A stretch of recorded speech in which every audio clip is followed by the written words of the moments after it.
Hi everybody, it's Steph here from the Stellium Astrology Podcast. I am sitting in my car. I have found it very difficult to get myself recording and publishing episodes for a while, and I think that life kind of got a bit overwhelming in places, but actually, I'm in the throes of having another Pluto transit. So my entire life, because I have my chart is a bundle. I've got a bundle chart. I think it's a bundle. So I've got all of my planets in my whole chart, apart from Chiron, which is an asteroid anyway. All of my planets are contained within 4 signs, all on one side of the chart, all next door neighbours. So everything's all bundled up on one side. And I've got a couple of stelliums as well, so it's like, everything's all like really crunched up together, and the planet that is in front of all of those is Pluto. So when it comes to having transits and the way that the planets move, Pluto is hitting every single one of those as it moves through my chart. So at the moment I've had Pluto on my Saturn, on my moon, on my Jupiter, on my Uranus, on my descendant, on my south node, on my sun, on my Lilith. I mean, I'm not even counting the fact I've had it on Ceres. I've had it on my vertex, if you want to get into that. I've had it opposite my Chiron. I've had it square my Mars.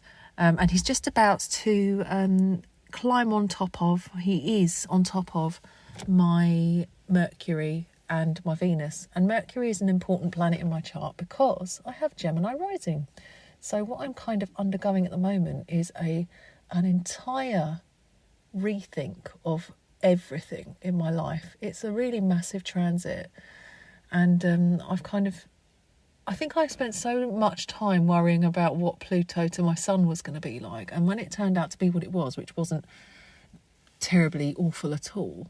I mean, there were things that were difficult about it, but there were things about it that were actually really great.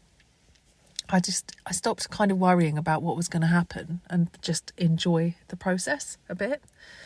So here I am in the throes of Pluto on my Mercury. He's not quite exactly on top. Let me have a quick look and I'll tell you where he is. So my Mercury is at 222 of Aquarius, and at the moment Pluto's at 121, so he's going to be moving on a bit more. I think he actually stations at 2 degrees and then moves back, and he doesn't quite make it to 222, I don't think, so he's not going to be exact until a little bit later on. But either way, so I'm under the influence right now of Pluto, and he is the ruler of my moon, actually, and the ruler of my sun is also in Scorpio. So I've got it's quite an influential planet in my chart, actually, Pluto is, if not influential anyway. And for a lot of people, outer planet transits, they're kind of like non-negotiable forces. They're big events that cause massive change. I can't remember who it is now, but they've been coined the gods of change, and they force change in their different ways, and this encourages us to evolve, and we can go with it or we can resist. But if you resist, there's that old meme where there's somebody holding onto rope and their hands bleeding because they're holding on so much, and it's like it's just easier to let go.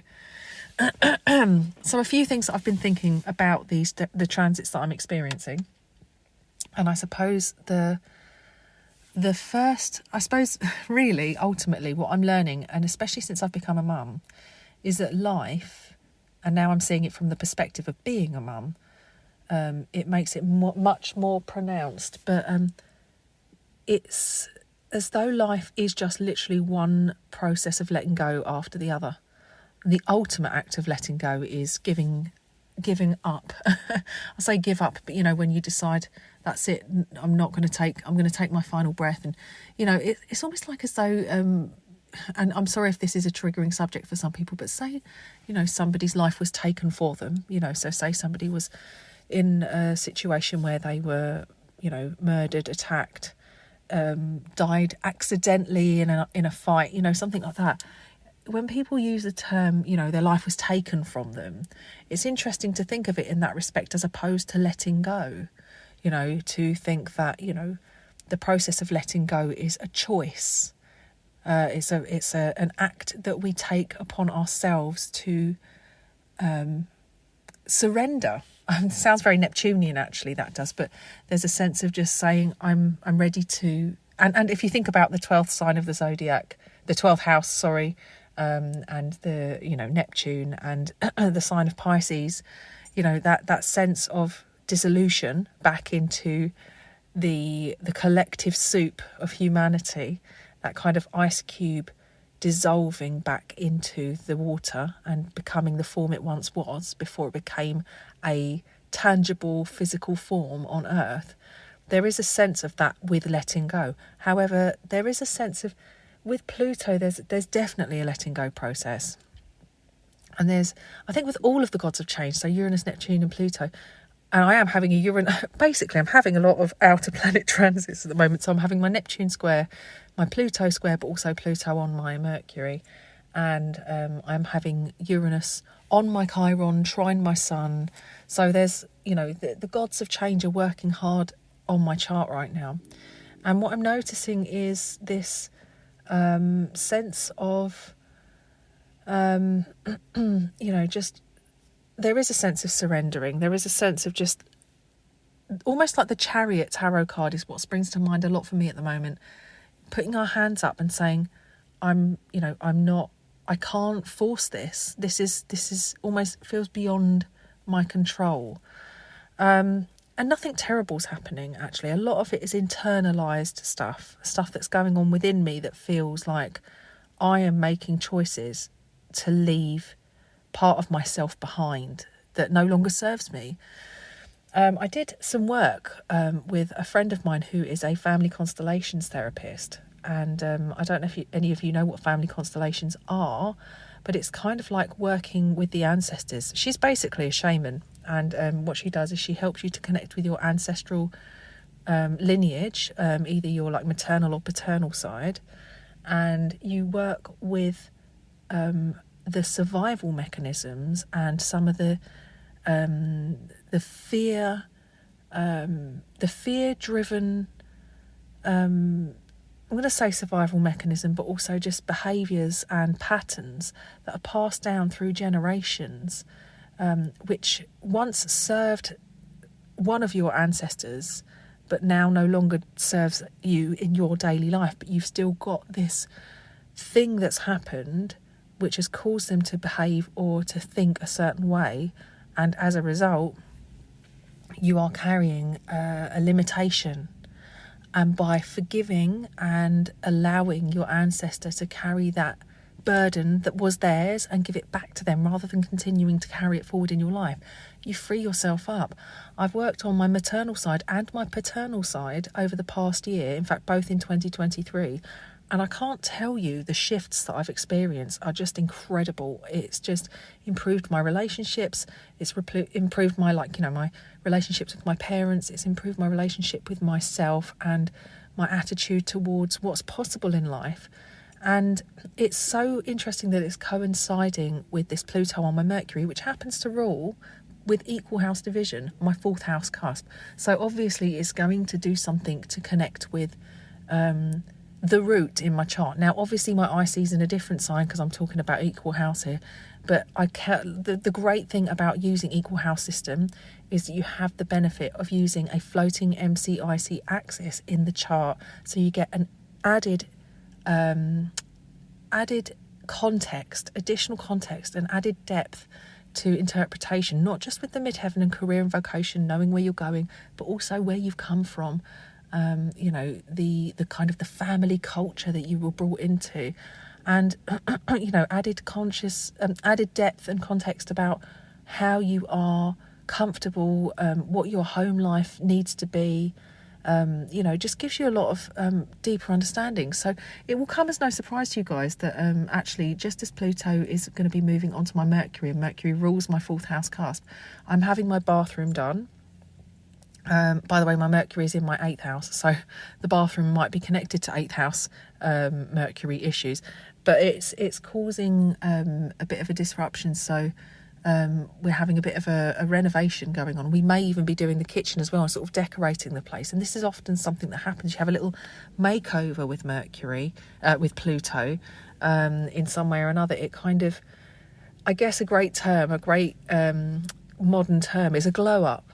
So Pluto comes and it takes stuff down, knocks it down, tells you, no, don't do this, don't do that. And this is no longer serving you. And then it rebuilds in the new way, and it's a much better way of doing things. So hoping my bathroom looks good.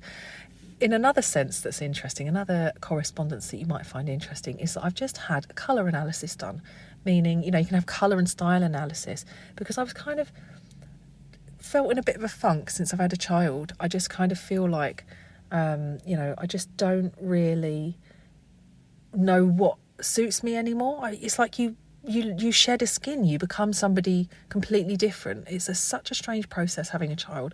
It's, I guess, the evolution of that kind of, if you think about being a woman as being quite lunar and the different phases. I've gone from my maiden to I'm in the mother phase. So I've literally shed that maiden. The maiden has dissolved away somewhere. And I mean, I say a maiden, but I'm not the youngest mum in the world, but I've reached that point now. So I am, it's the colour analysis I had. And if you're wondering, I'm a warm autumn.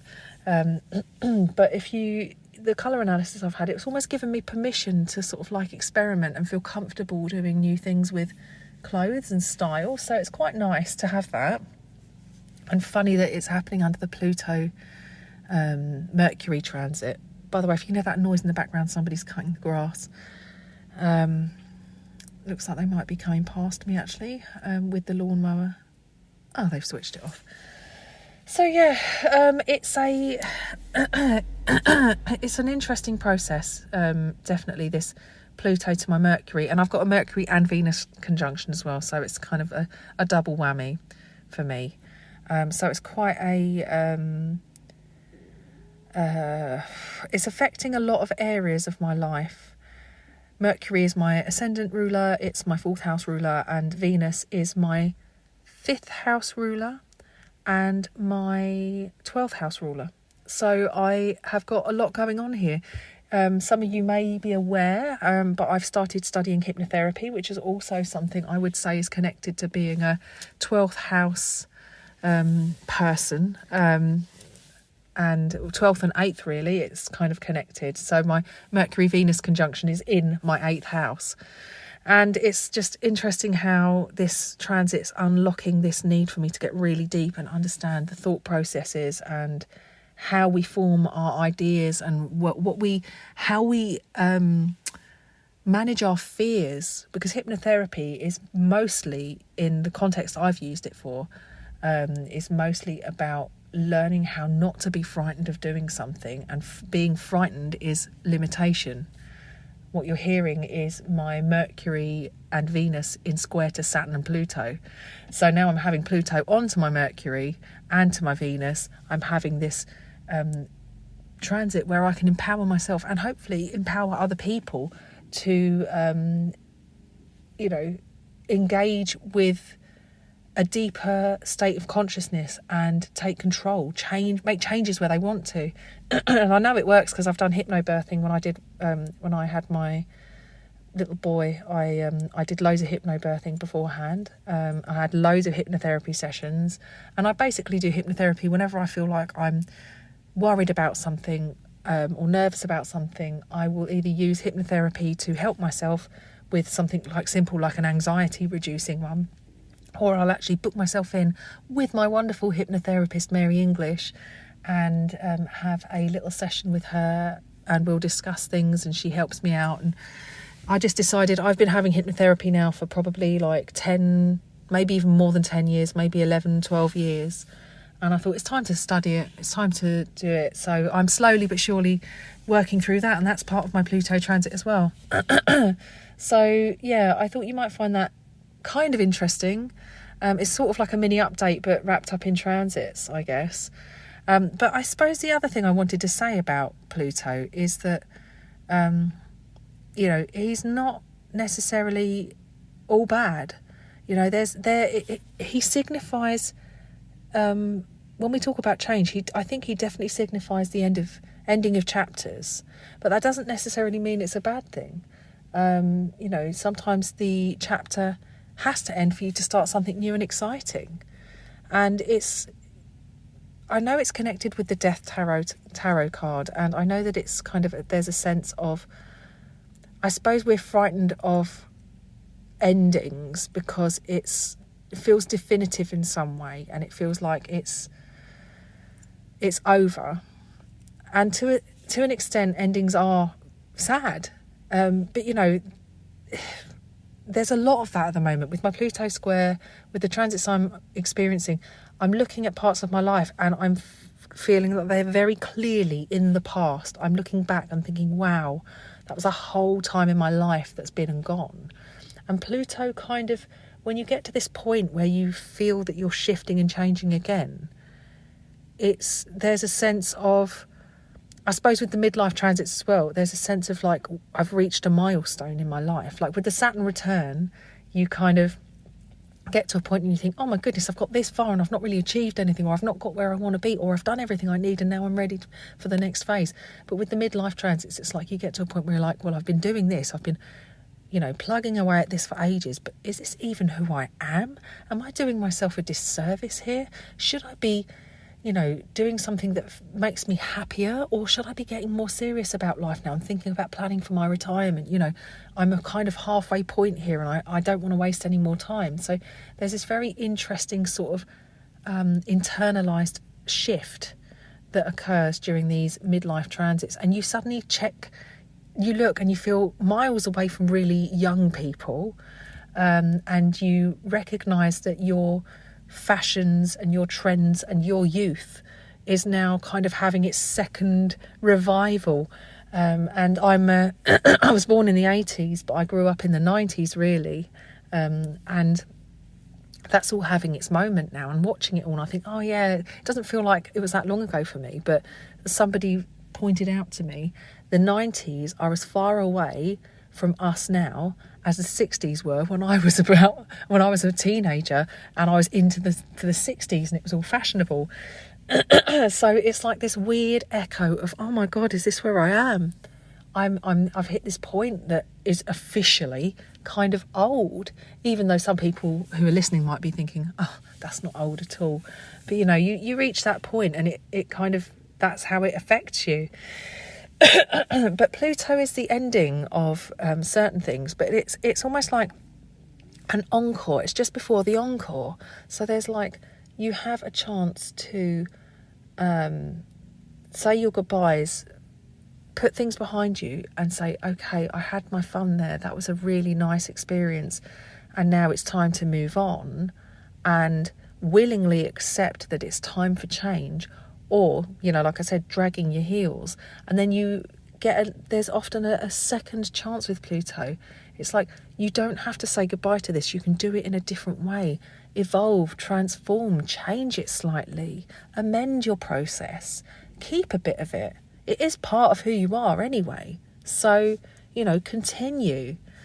Nothing can stay the same forever. That's the one thing that is completely true, is that there is literally no such thing as permanence, actually. I suppose the only permanent thing is that once we're gone, we're gone. We're never going to come back. I mean, even as far as reincarnation's concerned, you're not going to come back in the same body again. So I suppose that's the only sort of sense of permanence I think there really is. It's the only guarantee that we have in life. But the sense that I get with Pluto, and by the way, Saturn is very much that definitive, permanent no, end of, and often is more related to death than Pluto. I think Saturn's the Grim Reaper, really. But with Pluto, there's a sense of taking you to the edge, showing you a potential that is so it can be terrifying, it can be frightening, sometimes it can be exciting, sometimes it can be amazing, and sometimes it can be empowering or disempowering and pushing you to the point where you absolutely have to empower yourself in some way. But Pluto can take you to the edge, and I think that's the difference. It takes you right to the edge, and once you've been to the edge and you come back, you're changed. You're a different person. You've seen a side of yourself that would only ever arise under immense pressure. And that's the intensity of Pluto. And I think that that's what every Pluto transit does in some way or another, whether it's subtle or whether it's really, really glaringly obvious. I think that the Pluto squares are going to be much harder, so are the oppositions. With conjunctions, they are easier to tolerate or stomach, I guess. I actually saw a thread online, I can't remember which group it was, if it was the OPA group or if it was the astrological association one, I can't remember, but someone was talking about Pluto transits and saying, I just don't think anything happens under the conjunctions. And I was like, please tell me you're somebody who's experienced a conjunction and this has not happened for you. But, I beg to differ. I've experienced things at every step of the way, but it feels like with the conjunction, there's a little bit more control. So, it's a very Pluto waffle today, but I just wanted to explore a bit of that because I feel like I'm in the Pluto school of transformation right now, and it's so interesting watching how it unfolds, and I've got more thoughts on this, so I think I'm going to record another episode on it, but I just wanted to impart a little bit of my thought process and hopefully help those of you who are dealing with Pluto in Aquarius right now and in the throes of it. This has not been a very Pluto in Aquarius chat, it's just been a very Pluto-y chat, but it's just one that I guess helps us to get into the mindset maybe a bit more of how Pluto affects us in some way or another. If you are enjoying this, please do take your phone out of your pocket and just, if you're listening on Spotify, there should be an option for you to rate the podcast. I'd really appreciate it if you could. If you're listening on iTunes or Apple Podcasts, you can leave a little review too, which is also most welcome and appreciated if you can take the time. And if you'd like, you can follow me on Patreon. There's an option to just follow for free now, but I also have a tier which is just for £1, I think, and then I've got another tier which is like £4 or £5. It really is about the price of a cup of coffee these days, and the patrons get a few perks. Like we've just recently recorded an episode with Richard Swatton, and he has talked to us about dreams and analysed some of the patrons' charts. So there's going to be a little bit more of that going on. I'm really enjoying working with my patrons, and it's almost like a little learning centre and learning, development, mingling. It's a nice community is basically what I'm saying. So come and check it out, and I try and post on there as regularly as time allows, and I want to get going with a bit more involvement with the Patreon page, and maybe even have like a monthly session where we can all get together on a call and just mingle and discuss charts and that kind of thing. So come and check out Patreon, and thanks very much for listening today.